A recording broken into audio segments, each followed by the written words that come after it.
Master minds commerce చదవాలనుకునే 10th inter విద్యార్థుల తొలి ఎంపిక. అందరికీ నమస్తే. Welcome to Sakshi education. This is Ram. Railway recruitment board నుంచి అసిస్టెంట్ లోకో పైలట్ సంబంధించినటువంటి దాదాపుగా 11,000 పైచిలకు ఖాళీలకు సంబంధించినటువంటి నోటిఫికేషన్ వచ్చేసింది. సో ఈ వీడియోలో మనం వీటికి సంబంధించినటువంటి అప్లికేషన్ ప్రాసెస్, అదేవిధంగా కావాల్సినటువంటి అర్హతలు, మరీ ముఖ్యంగా వీటికి సంబంధించినటువంటి ఎగ్జామ్ ప్యాటర్న్ అంటే సెలక్షన్ ప్రాసెస్ ఏ విధంగా ఉంటుందనే విషయాల గురించి కంప్లీట్ గా తెలుసుకుందాం. ముందుగా ఈ వీడియోని చూసినటువంటి ప్రతి ఒక్కరు కూడా ఈ వీడియోని తప్పకుండా లైక్ చేయండి. అలాగే మీరు ఇంకా సాక్షి ఎడ్యుకేషన్ యూట్యూబ్ ఛానల్ ని సబ్స్క్రైబ్ చేసుకోకపోతే ఇప్పుడే సబ్స్క్రైబ్ చేసుకోండి.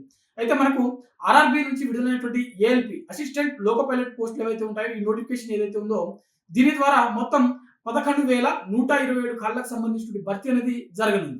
అయితే వీటికి సంబంధించినటువంటి ముందుగా అప్లికేషన్ ప్రాసెస్ ఎప్పటి నుంచి ఎప్పటి వరకు జరగనుందని చూసినట్లయితే అప్లికేషన్ ప్రాసెస్ వచ్చేసరికి మే 15 నుంచి జూన్ 14 వరకు మనకు ఆర్ఆర్బి అఫీషియల్ వెబ్సైట్ ద్వారా మీరు దరఖాస్తు చేసుకోవచ్చు. సో మే 15 నుంచి జూన్ 14 వరకు వీటికి సంబంధించినటువంటి అప్లికేషన్ ప్రాసెస్ అనేది జరగనుంది.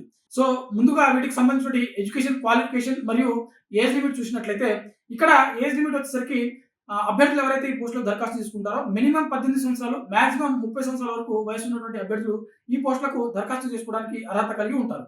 అయితే ఎస్టీ, ఎస్సీ మరియు ఓబీసీకి చెందినటువంటి అభ్యర్థులకు ప్రభుత్వ నిబంధనల ప్రకారం వయో సడలింపు అనేది వర్తిస్తుంది. అయితే ఎడ్యుకేషన్ క్వాలిఫికేషన్, సో వీటికి సంబంధించిన ఎడ్యుకేషన్ క్వాలిఫికేషన్ చూసినట్లయితే అభ్యర్థులు రెండు రకాలైనటువంటి ఎడ్యుకేషన్ క్వాలిఫికేషన్ ఉన్నటువంటి అభ్యర్థులు ఈ పోస్టులో దరఖాస్తు చేసుకోవడానికి అర్హత కలిగి ఉంటారు. అందులో ఒకటి, సో ముందుగా ఇక్కడ 10th క్లాస్ తర్వాత ఐటీఐ, సో 10th క్లాస్ తర్వాత ఐటీఐ చేసినటువంటి అభ్యర్థులు ఈ పోస్టులకు దరఖాస్తు చేసుకోవడానికి అర్హత కలిగి ఉంటారు. అదేవిధంగా రెండో రకం ఏంటంటే మనకు 10th క్లాస్ తర్వాత డిప్లొమా, సో డిప్లొమా చేసి ఆ తర్వాత ఇంజనీరింగ్ చేసినటువంటి అభ్యర్థులు ఎవరైతే ఉంటారో వారందరూ కూడా ఈ పోస్టులకు దరఖాస్తు చేసుకోవడానికి అర్హత కలిగి ఉంటారు. అయితే మనకు ఇక్కడ కొన్ని స్ట్రీమ్స్ ఇచ్చాడు. అందులో మనకు ముఖ్యంగా మెకానికల్, ఎలక్ట్రికల్, అదేవిధంగా ఎలక్ట్రానిక్స్, అదేవిధంగా ఆటోమొబైల్ ఇంజనీరింగ్ అనే సంబంధించినటువంటి ఈ విభాగాలలో డిప్లొమా చేసినటువంటి అభ్యర్థులు ఈ పోస్టులకు దరఖాస్తు చేసుకోవడానికి అర్హత కలిగి ఉంటారు.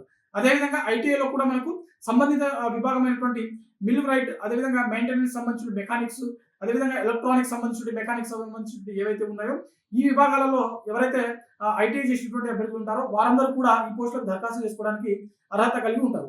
మరి వీటికి సంబంధించినటువంటి సెలక్షన్ ప్రాసెస్ ఏ విధంగా ఉంటుంది? సో ఇక్కడ సెలక్షన్ ప్రాసెస్ వచ్చేసరికి మనకు ప్రిలిమినరీ ఎగ్జామ్ నిర్వహించడం జరుగుతుంది, ఆ తర్వాత మెయిన్స్ ఎగ్జామ్ నిర్వహించడం జరుగుతుంది, ఆ తర్వాత సర్టిఫికేట్ వెరిఫికేషన్, ఆ తర్వాత మనకు ఫైనల్ గా మెడికల్ స్టాండర్డ్ టెస్ట్ అనేది నిర్వహించడం జరుగుతుంది.